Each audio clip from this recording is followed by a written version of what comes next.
Have you ever felt? Are you listening? Damn.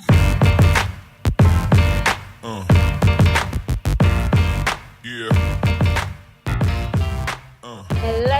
Hello, and welcome back to Mosaic with me, Jenny. And me, Sarah. Welcome back to the third installment of Bad Chat, a somewhat new segment that we started a few weeks ago, where we just have random chats about random things. Yep. But before that, what's been happening this week? Well, summer, for one, has said goodbye. Summer was here for a few days, and now it's back to rain and wind and just general shitness. It's back horrible. to usual life, pretty much, isn't it? Yeah, it feels kind of wintry in London now. Oh, well, at least we had a proper week of summer. I think that's more than you can usually ask for. Yeah, we had a massive heat wave, like between 25 to 30 degrees, and that was too much for me. I could not sleep. So now But it's that's nice the to have thing. some rain. It's like the moment the sun comes, like, oh, I can't fucking take it. Oh my god, please let it rain. And then literally it rains, and you're like, ah, shit, where did the fucking sun go? No, I actually like the rain. Everything in moderation, and especially when you're feeling depressed, when it's raining outside, it's lovely. I know. It's just like washing away true. your tears and depression. It's cleansing the soul. Love it. But Life, talking about shitty weather and longing for good weather, you, lucky bastard, are preparing for your grand escape to Miami. Actually, Yes. I think when this episode will air, you'll be in Miami. Yeah, Miami. getting up to loads Welcome of to debaucherous Miami. stuff. Bienvenuti a Miami. Yeah, hopefully loads of papachulus and lovely Cuban Adonises will come my way. And yeah, I'll have lots of stories to tell, hopefully, when I get back. Well, hopefully those are stories that you can't tell on air, and we'll talk about them in private. But yeah, man, I'm super jealous. I'm excited. It does make like just the weeks leading up to it, even if you've got like one holiday per year, sort of like at September, it makes the whole year, because no matter how shit it is, you're like, at least I've got September. Yeah, we've got that set in place. Yeah, can look forward to that. And then you can just forget about your life and responsibilities for those 2 weeks or 3 weeks or however long you're going. Yeah. And it does a world of good, honestly. Yeah, no, I bet it does. In other news, before we go on to the actual bit of the podcast, I stumbled upon this absolutely mind-blowing little thing. So we talked about dating last time, and we talked about sort of online dating. And, you know, one thing that everyone who's ever done online dating had to do is create profiles. Mm-hmm. Now, I don't know whether you're quite good with that or not. I'm pretty shit at that. But I came across this article, I believe it was on BuzzFeed yesterday, and it was sort of this sort of dating profile, like an ad in a newspaper. This was like from back in, I think it was like the 19th century or like early 20th century, right? And I'm just going to read it to you because this is just pure gold. Okay, go for it. Okay, so this is from a guy. A guy put up this ad. Mm-hmm. Chance for a spinster. A young man in Aroostook County, Maine, advertising for a wife, speaks of himself as follows. I am 18 years old, quite young, but okay. I am 18 years old, have a good set of teeth, and believe in... Bloody hell, that really sets the scene. Like, standards are really freaking low. And believe in Andy Johnson, the Star-Spangled Banner, and the 4th of July. So quite patriotic. I have taken up a state lot, cleared up 18 acres last year, and seeded 10 of it down. My buckwheat looks first rate, and the oats and potatoes... His what? Yes, buckwheat. Oh, God. An 18-year-old talking like this. Bloody hell. And the oats and potatoes are bully. Sexy stuff. I've got 9 sheep, a 2-year-old bull, and 2 heifers. I've no idea what that is, but I'm assuming Heifers. Right. Besides 2 a heifers. house and a barn. He's got property, ladies. Bloody hell, he's I want to balling. get married. I want to buy bread and butter, hoop skirts, and waterfalls for some person of the female persuasion during my life. Persuasion. Female persuasion. Now listen to the last bit. This is absolute gold. That's what's the matter with me, but I don't know how to do it. Oh God, that is so tragically sad. I didn't know half of what he was talking about. Like, what does it even mean? I'm such a city girl. Honestly, all of it is like mumbo jumbo to me. You're like, what? Bulls? What? You've got sheep? What? What do you do with the sheep? You what? And all his real teeth. That is actually hilarious. Imagine if a guy said that to you. I've got all real hair and real teeth and like I'm 100% real. Be like, yeah, jog on, mate. We're not in a bloody pensioner's home. But you know what? You can laugh about it, but I read it and I was like, maybe it's just because I've come across so many bad profiles, but I read it and my first reaction was, oh, bless him. Really? I want to meet this guy. Because it just sounds so innocent and like, I have a good set of teeth. I want to buy, someone from the female persuasion, bread and butter and hoop skirts. He wants to buy hoop skirts. Oh, that is just so... But also, it makes you think how bad was the dating scene back then that people had to put themselves forward like that. Like, things haven't really improved that much, have they? No, God, it's just on a different platform. Yeah, exactly. Yeah, for more people to see. But basically the same issues we have now, isn't it? Yeah. Same sweet guy. Yeah. At 18 as well. But to be fair, they got married a lot earlier back then, didn't they? So he's probably like middle-aged by his 14 standards. and had kids at 16. He was real like, God, I'm going to end up alone if I don't get started on this. Sad times. But yeah, I just wanted to share that absolute piece little of gem. Genius, yeah. Because I know I definitely would have swiped right on that profile if I had been. Well, if I had been back in America, that I probably would have been a slave. But Yeah, that's true. Actually, both of us, you and me both. Yeah. Oh God. But moving on with the main part of the podcast, we've got some mind-bogglingly entertaining stuff prepared for you. So basically what we're going to talk about today is what would we do if we ruled the world, and we know exactly that that's going to happen today or tomorrow. So basically it's kind of like a post-apocalyptic landscape where we've like overthrown the government and there's complete anarchy. So just use your imagination, guys, and just imagine that for some bizarre reason they've decided to make us the rulers of the world. They've like Googled us up and by sheer luck listened to our podcast and decided we're good enough humans to like reign supreme and rule the world. So yeah. Could you actually imagine like the world has got to shits? They were like, okay, listen to these two girls talking about pooping on dates. Yeah, they do it with a sense of humour. Those are the girls that we need to rule this world. I can't say I disagree, so yeah.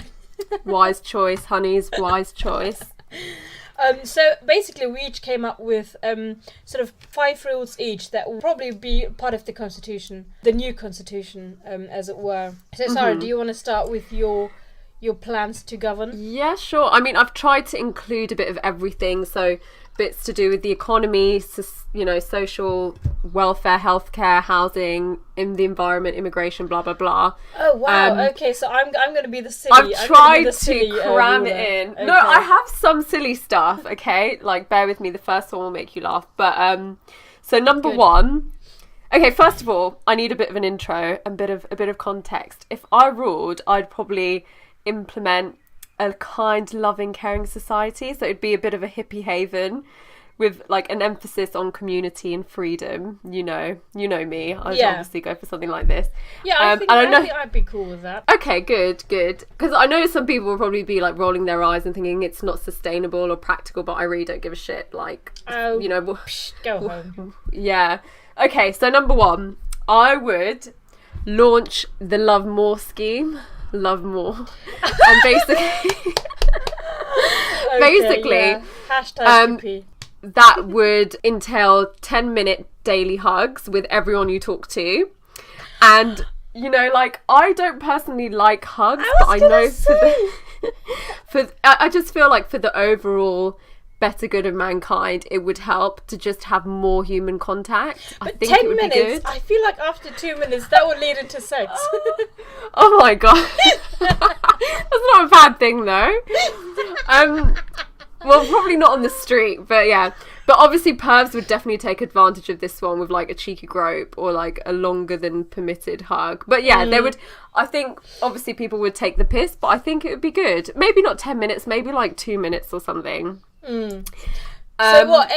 Any like just one person each day, like 2 random people each day have to give themselves a hug. Is there like specific? No, so it's like every person that you talk to, you have to like hug them. You would get shit all done if that's what you're doing. Jesus, could you imagine? No, like... honestly, I think it would be good, and it would break tension. So if you had a really bad relationship with someone, it would just break that down with a hug, and you'd be like, you know what? Why were we arguing in the first place, man? Peace and love, and then they'd be fine. I would but actually, yeah. What do you think of that? Would you do it? I no, because Okay. I don't like touching people. It's definitely not strangers. But what I would do, I quite like the idea of what you said at the end, hugging people that you just had a fight with. So I know some parents do that when their siblings fight. They're like, you know what, hug it out, kids, hug it out. That's what I would do. If Bring it it in. doesn't matter whether you're a politician, whether you're a corporate manager, or whether you're, you know, a kindergartner. If you have a fight with anyone, if you have an argument, whether it's physical or verbal, just hug it out at the end. You can say whatever you want, but at the end, hug it out, fam. I think that would be quite nice, yeah. But just any random person, I wouldn't partake in that. I mean, you can implement that rule, but I won't partake. You'd be the first one thrown in jail. How dare you? Mine is actually somewhat similar. Ooh, okay. So I got this idea from I was watching the news because I do watch the news, guys, sometimes. Oh, wow. And there was Good this restaurant in China, I believe, and they had this thing where every day before they opened their doors, all the employees, from the managers to the service craft, they would go in the streets right in front of their shop and just dance. Everyone just danced together. What kind of dancing? Like break dancing or like whatever you feel like, man. Whatever, like just freestyle for 5 minutes. Oh, that is wicked. For 5 to 10 minutes, you just freestyle. I think that's something that I would implement. Like everyone each morning. You know, some schools do that where each morning they have like an assembly, right? So they sing the national anthem or whatever. Some countries.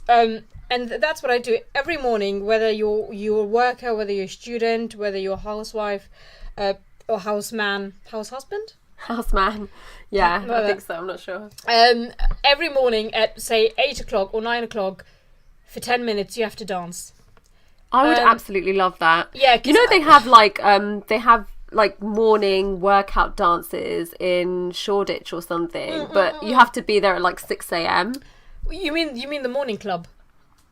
Is that what it's called? Yeah, I don't know the official name, but it's like a club, and like they don't drink alcohol, but they just dance. I think that's it even the like one. a silent disco. I think they don't even play music out loud. I think everyone gets headphones, isn't it? That is an amazing workout, yeah. But it would be great if you would have to do it, like you'd be forced to do it, because obviously mustering up the effort to go to this club at 6 a.m. is just too much. It would be nice just to do it in the middle of the day. You know what I would do? I would also have like commute raves on the tube. But then I'm thinking like so cool, yeah. People that are probably like drug addicts or whatever, they would never get to work because they would just be raving all day long and never wanting to get off the tube. But dancing is so good for the soul, man. Like it is so good, and I think it makes life. people so much nicer as well. Like imagine someone who's like really grumpy and just really deeply unhappy and just always running around moody.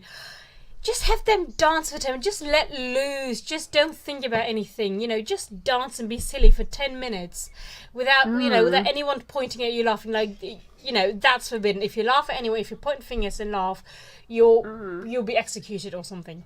Yeah, love that. Like 10 minutes, just free to be silly and just flap around. I think that would make everyone just so much happier. It's so liberating just doing whatever with your body, stretching, making the most of it. It really makes a hell of a difference, and we don't do it enough because we live in this freaking concrete jungle where we're not in our natural environments, and that's it sucks. True. That's how we would die in our natural habitat. Like we would absolutely die. I can't even deal with flies. Jesus. I know. Okay, so next one. I would do more to promote community life, and basically this might be a bit controversial, but I would have this rule where you would have to harass people who are lonely. So you'd have to make sure that they have company, and it would be illegal to be completely on your own for more than 24 hours. Is that reasonable? But don't you like to be on your own 24 hours? Yeah, but I know that it's not good for me. Like, after 3 days of being in complete isolation, I'm like, okay, I'm starting to feel nuts. And Okay, 3 days, that's, yeah, I'm with you. But I think 1 day by yourself, or even 2 days, I think that's healthy. Okay, maybe 3 days. Or should we do a week, maybe? I think a week is more reasonable. Like, you can't spend more than a week on your own without any human contact. I'm happy to go even less than a week, because I don't want, like, turn up at someone's home, like, after a week, and it's just, like, their cat's eating them. God. Yeah. No, but it's a good rule, right? Yeah. Like, I just feel like people in London are just completely on their own most of the time, and there's it sucks. no sense of community, No. But I can imagine this backfiring, like loads of introverts coming after me with like pitchforks and torches, like, fuck you, we want to be left alone. The funny thing is, we are one of them. We are introverts ourselves. Maybe it says something about us that, you know, a lot of our plans are about, you know, being with other people and enjoying other people's company, although we actually don't. Yeah. No, I honestly think the human spirit kind of craves that, even though we feel like we want to be alone. Maybe deep down, we it's are not a thing deeply that's best for social us. creatures. Yeah, this is true. But it's also been proven that people who are part of communities live a longer, healthier life. Apparently, there was this. I can't remember what they were called, but it was this Italian community in New York, and they used to live for years. Like, most of them would live up to 100.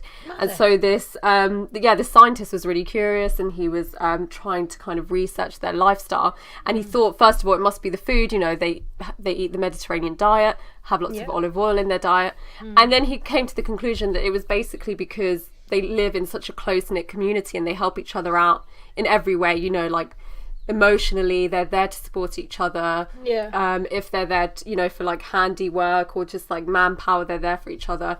And so it's good in the long term, really, to live in a community. So nice.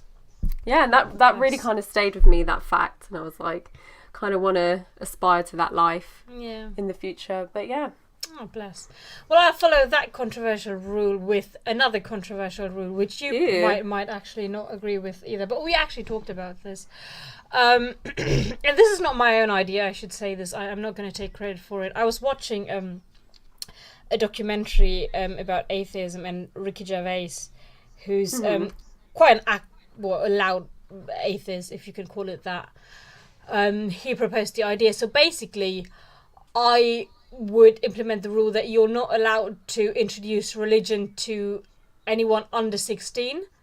Oh, yeah, you have said this to me before. So until you reach the age of 16, there's no talk of religion, there's no talk of the Bible, of Christianity, of the Quran, of Hinduism, anything, nothing. No scriptures, no gods, nothing. Yeah. Once you are 16, bring it on. Whatever religion, you can target that person. But I think once you're 16, it allows you to just be more rational and just make that decision by yourself and be like, okay, you know what? These are the books that I have read. I've read about this religion. I've read about this religion. This is what I like. This is what I don't like. So they can, you know, they can either convert to one, or they can just mix and pick what they like and make up their own religion, or they can just say, you know what? I don't believe in any of this.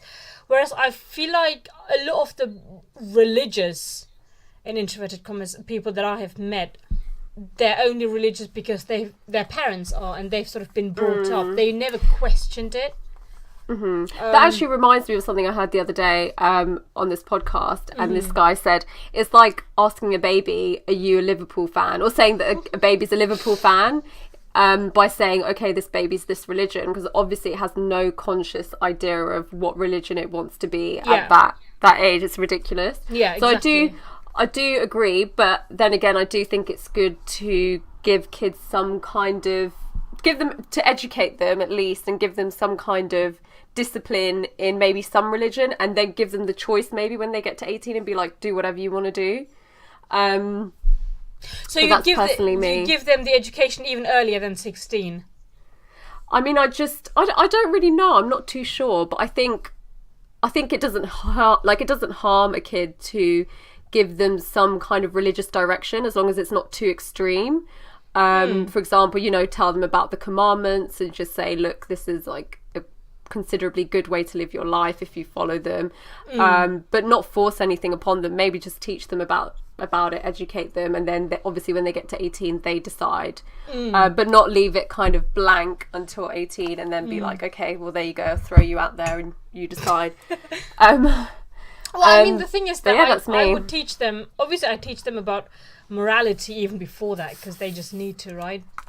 But I wouldn't say, oh, these are the commandments, this is written in the Quran, how you lead a good life. I think I would just say that I would take the religion away from it, because I don't think that morality has anything to do with religion. So I teach them how to be good to people, how to be respectful to elders, and how, you know, not to lie and not to steal and all these things. But I'd bring religion into it only after like a certain age, once they know and rationally can decide, okay, you know, this is what's happening, this is what was written. No, I agree. Morality is detached from religion completely. You don't have to be a religious person to be good at all, or being religious doesn't mean you're a good person. Definitely, I agree with that. Which a lot of people don't. Like, I've been called, you know, I was talking to this guy who was Christian, and this was another disastrous state anecdote, and he was like, I said that, you know, he knew that I'm an atheist, and he was like, I mean, you're a good person, but you're never going to be as good as me. And I was like, what? Oh my God, please. I've met religious people that are absolute bastards and just nasty people. So that pisses me off. Don't even go there. Yeah. On to jobs and work life. I would, obviously, because I'm team slacker, I would promote less work. So I'd reverse the weekdays. So I'd flip the leisure to work ratio. So we'd have 2 days of work and 5 days. I mean, 2 days of work, 5 days of leisure.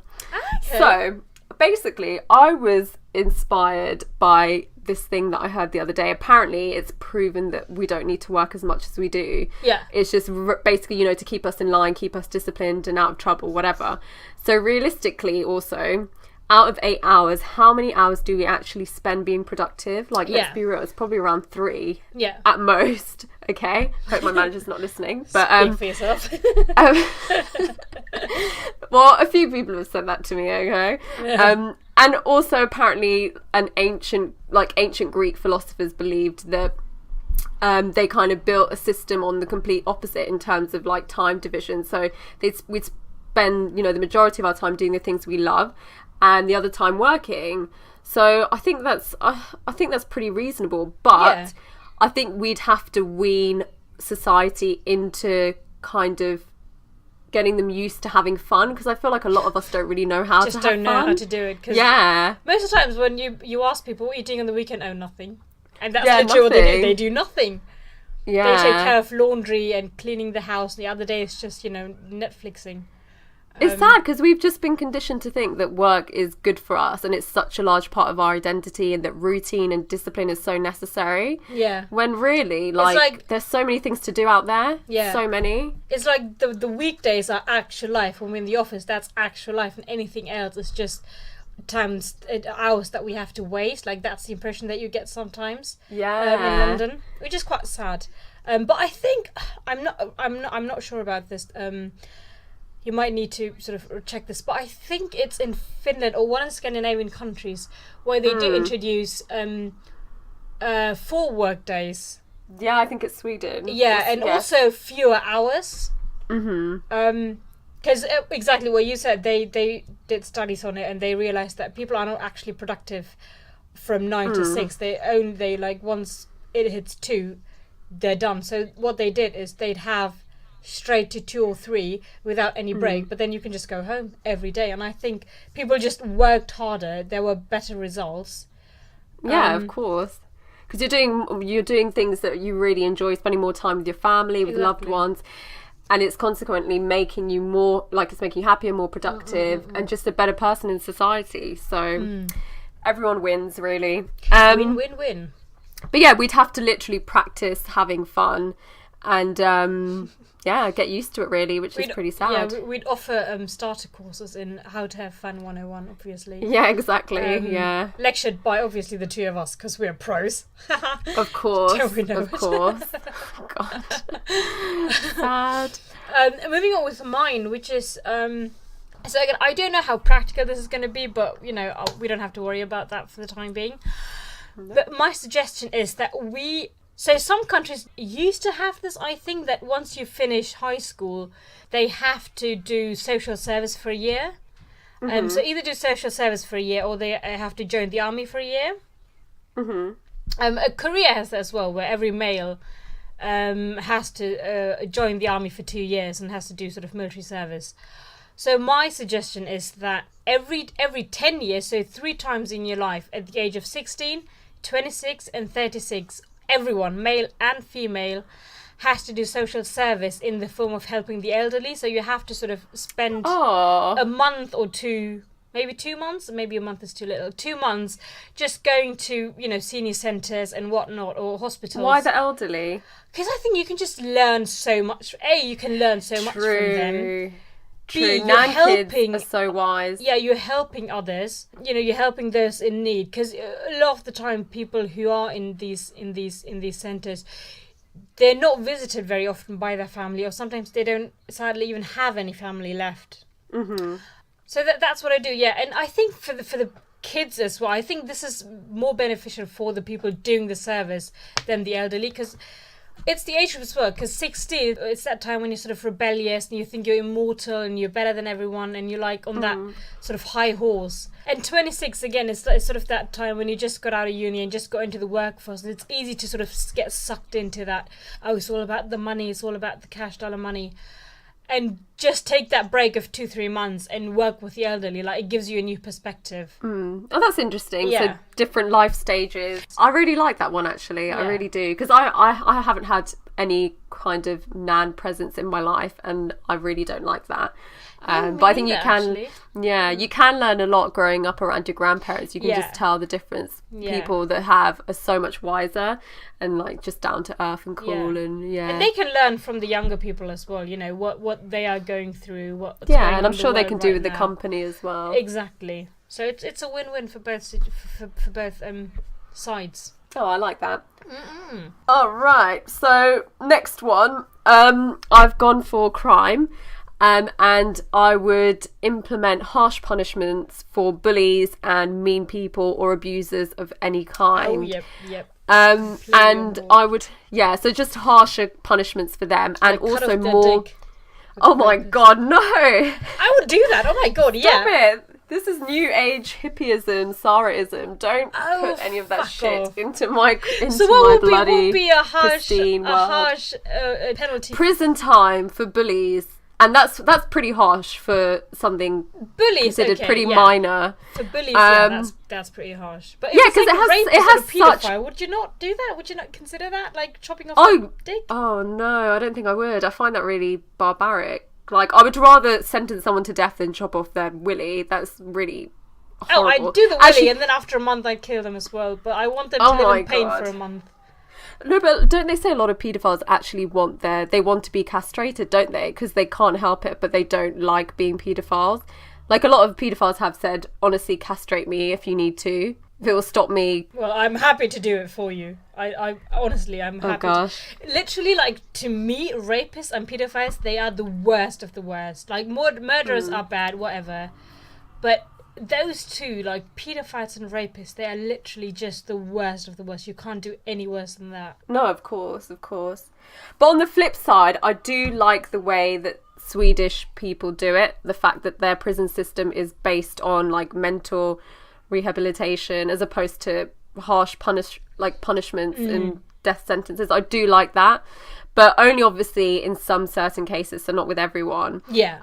No. So just, I think I would hire like new age scientists to come up with like cutting edge ways to make people better, like heal people rather than punish them in some cases. So obviously there'd have to be like extensive court cases and research on that person in that case. Exactly. But that's what I do. Also, I would make meditation obligatory because, hear me out, apparently, statistics show that basically if a large number of people meditate in one area, it lowers the crime rate. Oh, really? Yeah, I've heard that twice now. Because it kind of calms Takes down. off the edge and yeah, exactly. Yeah, and it kind of brings up the higher vibrations of energy and stimulates consciousness and stuff. So yeah, apparently it's good for everyone in the area. Nice so yeah. one. Hippie indeed, man. You're going full flower. Yeah. Oh yeah, man. Mine is not as politically or socially aware as yours. I didn't think about crime.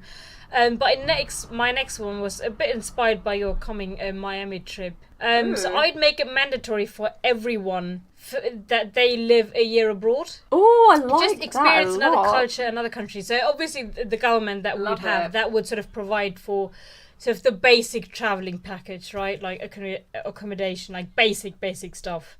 Because I just think that traveling really broadens your mind and your horizon. It just makes you so much more empathetic as well.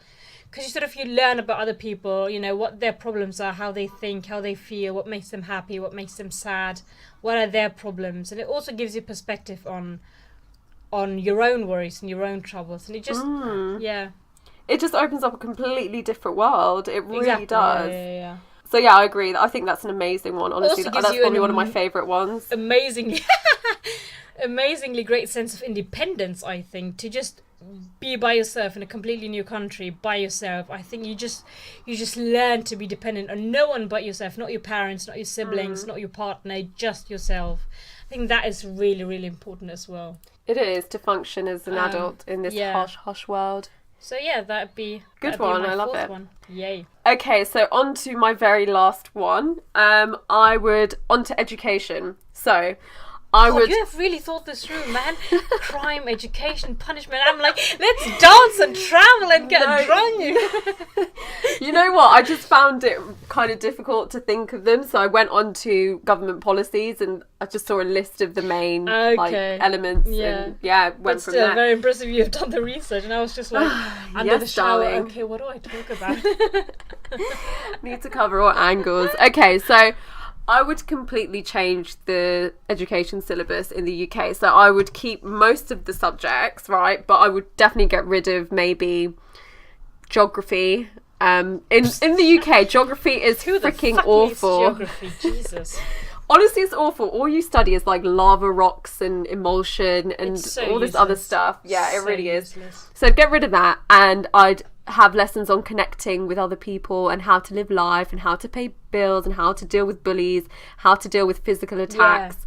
Like and I would psychology actually or, like, brainwash philosophy. people. Yeah. What? I would actually... No, listen. I would indoctrinate people into being nice, and I'd give them bribes and stuff. So you know how we get kind of brainwashed to be disciplined? Like I a would just Pavlovian brainwash. system, like where every time someone says something nice, they get like a chocolate or something. Yeah, exactly. So I would do that actually, like train them like dogs. Oh my god, you are it's amazing. for the better good. And yeah, just like less lessons and more free time to really achieve creative potential and encourage like artistic genius. I'd really kind of push it out there and just kind of give people more freedom to, you know, achieve whatever they can. This is absolutely awesome. This is actually sounding, the more you go, this is sounding less like democracy and more like dictatorship. But it's a nice kind of dictatorship. It's a hippie and lovely kind of dictatorship. So I don't think that I mind too much. So I'm just going to go ahead with it. Yeah, good. I think it would be amazing. But to be fair, do you think that we need, like, is freedom, too much freedom, good or bad? Or is that a myth that it's bad to have feral people? There is a cynic in me that thinks that a lot of that general people are just really dumb. And, you know, they don't deserve a vote because they're just really stupid. Like, if I think of, like, the past few elections where people literally, like, turned around and were like, oh, I voted leave because I just wanted to see, like, I just thought, like, we're gonna... Oh, yeah. Like, I was so sure, so I just voted for jokes. And I'm like, you are such an idiot. You do not deserve to vote. Like, people are just so dumb. Yeah, a lot of people regret it now. They're like, Yeah. oh, we didn't think they would be this bad. It's like, well, joke's on you, honey. It's fucking awful. Well done. But jokes is actually on us, so it's like, yeah. No, I kind of do agree that some people, like, sometimes democracy doesn't seem to be working, so it doesn't seem to be worth it, because, you know, people are just too dumb to actually make use of it properly. But then I don't know how PC that is to say. I know, because you don't know, do you? Because a lot of people say it's good to discipline. Humans have to be disciplined until the age of 11 or 12 or whenever they leave, you know, primary school or whatever. And then they can have the freedom that they deserve as adults or whatever. But it's like, really, how would things work if it was the other way around? Like, we will never really know, because that's what we're used to. We don't know any better, really, but This is who true. knows? All right, moving on to the last one, to my last one. And this is a very female-centered one, but since 2 women will be ruling the world, I think that'll be fine. Yeah. So basically, it would be to make female hygiene products free. That'd be... Yes! Abso-fucking-lutely. And I'm not Definitely. talking, you know, don't have ridiculous and profoundly unfair taxation on products like tampons and pads. I'm saying give them out for free. You know, Yeah, women no, who of live in the course. streets, women who, you know, live in poorer areas and poorer environments and who can't really afford them. All of them, just give it out, man. Here you go. Yeah, no, definitely. Because also, if you think about it, contraception is free. The pill is free. So why the hell shouldn't, you know, tampons and period pads be free as well? Of course. It's just so silly. And what really, really angers me is that these decisions are made by men. And it's like, really? You know what? And I read this on Twitter. I think it was on Twitter or Reddit. And it really stuck with me because it's so hilarious. It was this lady suggesting that, you know what, we should just go on the street unitedly and not use any of these products for, like, you know, 2-3 months and just bleed out. Oh my god. I think that would be hilarious. Men would be throwing that stuff Bloody after us. protest. They would pay us to use that. It's like, I don't see why we have to pay for that, because it's such a base. It's not a luxury No, gift. of course, it's not it's our the most fault. basic of things. You know, whenever I see sort of documentaries of you know, homeless people using like newspapers and old rags, and it just makes you so utterly, especially being a woman, it makes you just so sad. Yeah, because it's like asking you to pay for the air that you breathe. It's like, we didn't ask to bleed. Yeah, like, let us exactly. have it for free. Or paying for water as well. That's another one. But actually, to be fair, they filter that, so apparently. But yeah, no, I totally agree. Yeah. And this was inspired by this. I don't know if you came across this. I think it made the news a few months ago. This Indian Tamil guy, you know, he's a villager. Comes from a poor background, but he realized that the women in his village, because they couldn't afford pads, they would just use dirty rags or, like, you know, like old leaves and stuff to horrible. instead of pads. And so a lot what of he women did got was- infected because of it as well, using so he made these low cost pads for women, and now he's got, like, you know, a proper factory where he employs women, and, you know, he's a complete hero. And I saw that and I was just like, yeah, boy, go you. Yeah, and he was seen as like a social outcast for a while. Oh yeah, People he was thought like, he I think a like weirdo. his wife left him, his mother left him, because, you know, it's like, why are you, like, you must be a pervert for doing that. But he was just like, no, I'm just doing this because I see Just people around genuinely me. cares. But yeah, I've got one thing. If you would just come out with like a completely controversial or wacky rule, like something that people would absolutely hate, what would it be off the top of your head? Now, go. You dig. Can't put me on the spot like that. Did you say? Oh, I thought you said dick. Lots of dick. You Yeah, know, we I can called go you for a that. dick for putting me on the spot. A controversial rule. Well, I kind of mentioned it, corporal punishment. That'd be, because a lot of people aren't really, you know, on board with corporal punishment. But that'd be mine. You know, in cases of paedophilia and rapists, that'd be. Okay, we'll take that then. Cool. What are yours? My one would be, I just thought of it now, to get rid of technology. Like, get rid of social media, actually. Not technology, sorry, social media. Yeah, so just any means of communication online where people have to... So just, like, pushing people to talk outside and making it kind of mandatory to talk on the street. So having, like, signs up saying, talk to your person to your right now. You have to do it. Put your phone you get, away. like, an electric shock or something. Yeah. So what, you would get rid of all kinds of social media forever? Or would you just say, you know, like, for a few hours a day... the Wi-Fi that sounds a lot better, worldwide. actually. Worldwide, we'll just... That's a good idea, actually. I would do that, or really limit text messaging. Yeah. So, like, maybe, like, you can only send 10 messages a day. And obviously you have an emergency text just in case you're in danger or something, dying. or whatever. Yeah. Yeah. I quite like that, actually. Like, especially, like, when you take the tube, or, you know, when you're commuting, there can't be any Wi-Fi. Like, in the morning hours as well, like, from 6 in the morning till about 11. Unless it's an emergency, you don't have any access to the internet. Because at that time, do you really need it? I guess if you, for work reasons, you might need it. But then you don't need social media. So yeah, you know what? Yes. No social media. Yeah, because a lot of people just use it as an excuse to not talk to other people. And I'm guilty of it. I am. Yeah. Both of us are. But I think I'd have to kind of go to some kind of technology rehab or something to just get me off it for a bit. Basically, Detox. I think this whole episode is just a plea from the both of us to the outside world to please come and fucking talk to us, because we're so deeply unhappy and so deeply alone. No, life is good. Not love. Life is good. It's amazing.